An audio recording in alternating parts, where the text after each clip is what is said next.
Welcome back. So it is report card day for the country's banks. The Federal Reserve is set to release the results of the bank's stress tests later today. Joining us right now to talk more about that is the former FDIC Chairman and Systemic Risk Council founder, Sheila Bair. Sheila, good to see you. Nice to be here. So now we have several cycles of these stress tests. Yes, we do. Yeah. The rules of the game changing with the rollback of regulation, of course. What's your sense of the health of the banking system today?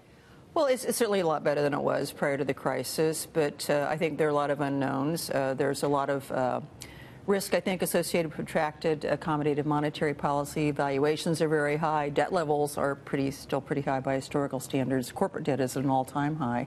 So I think they need to be prepared, and I think we should be asking them to keep building their capital cushions because we're long in this cycle, and we're probably going to be having a downturn in the next couple of years. And so I think it's a very bad idea to be releasing capital. But it sounds like from the press reports that the Fed's going to be permitting them to pay out more in shareholder dividends, and they're actually making an earnings, which means they would be depleting their capital. So you're not happy with some of this rollback in regulation? I am not at all. No, I'm very concerned about it. I think it's precisely the wrong time. These rules, the ink's barely dry on a lot of this.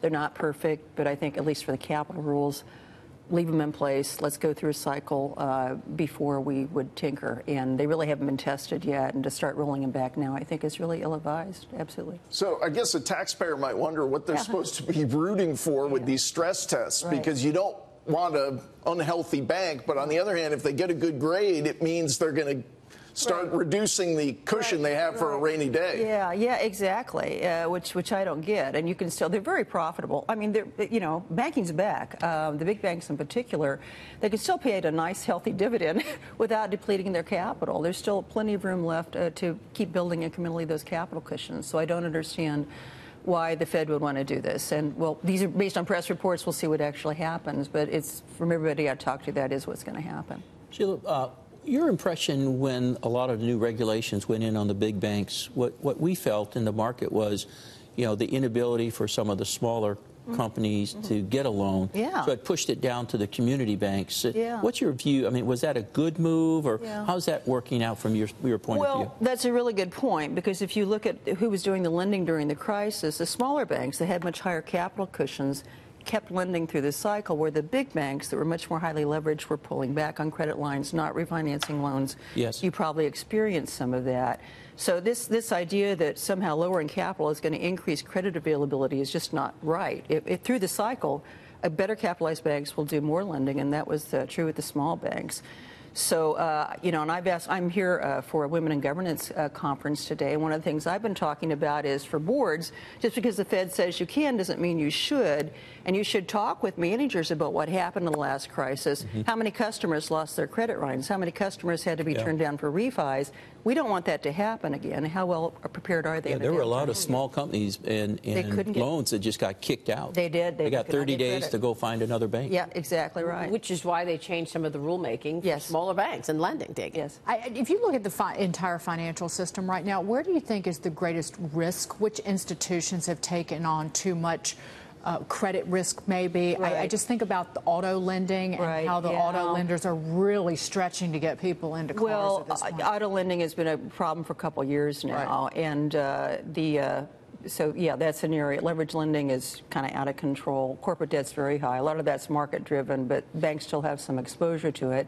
And if a lot of companies get in trouble as interest rates go up and they can't refinance that debt, that's going to have a broader ramifications for the broader economy. Sometimes it's in things where you think are safe, like mortgages, right? Before, everybody said mortgages were safe, and it was hiding in plain sight. If you looked at the kind of mortgages that were being originated, you knew that's not the case. Frankly, I worry about government debt now, not for a default, but for an interest rate shock. I think we're really straining our budget. The Treasury's having to pump out a lot of debt to pay for this tax cut, to pay for increased spending. Where's that going to go? So, again, the things we think of as safe, like government debt, could pose risk on the interest rate side, not on the credit side. You said that you are expecting a downturn at some point. How significant a downturn are you expecting in the next couple of years? Well, I think it depends largely on the banks. We had a tremendous crisis because the banks were over-levered. They had to pull back on credit, which created a highly negative impact on the real economy.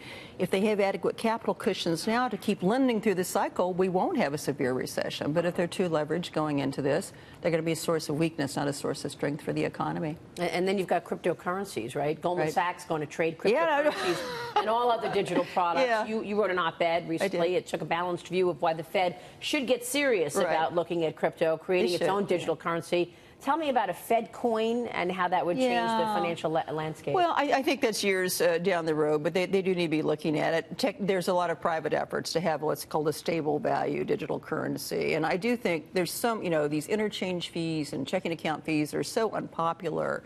If a private entity really did find a stable value cryptocurrency that would be widely accepted, I think there could be a real flight away, another different kind of bank run, a flight out of banks into that cryptocurrency, and then the Fed would lose control over the money supply. So I think that's still years off, but it's happening. There are a lot of startups, a lot of very smart people investing in these startups.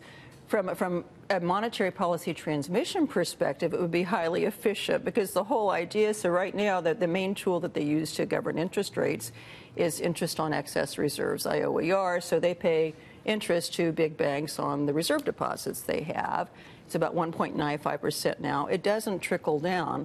I just went to a large bank I won't name to open up a savings account for my daughter, and I said, well, what's the interest rate on this? And they said 0.01%. So, and that's kind of, Yeah. So if you want people to save more by increasing interest rates and borrow less, this is not an efficient way to do it. If you actually had, some level of control and ways to transmit those higher interest rates into consumer pockets, I think you would have a very different monetary dynamic. 0.01%, even at a time when the Federal Reserve is raising interest rates. Yeah. Bank of England today left rates unchanged. Do you worry about the central bank's global story right now and whether or not the Fed's going to blow it, by the way, with too many rate hikes? Well, they don't. Look, and I've been a critic of these near zero interest rates for years, but I think they need to be very slow and very gradual now. It's creating a lot, and the unwinding of their balance sheet, too, is any foreign entity who borrows in U.S. dollars is having a problem right now with funding. So they need to do it, but they need to be very gradual and very cautious about it. We'll leave it there. Sheila, it's good to see you. Nice to see you. Thanks so much. Sheila Bair joining us there.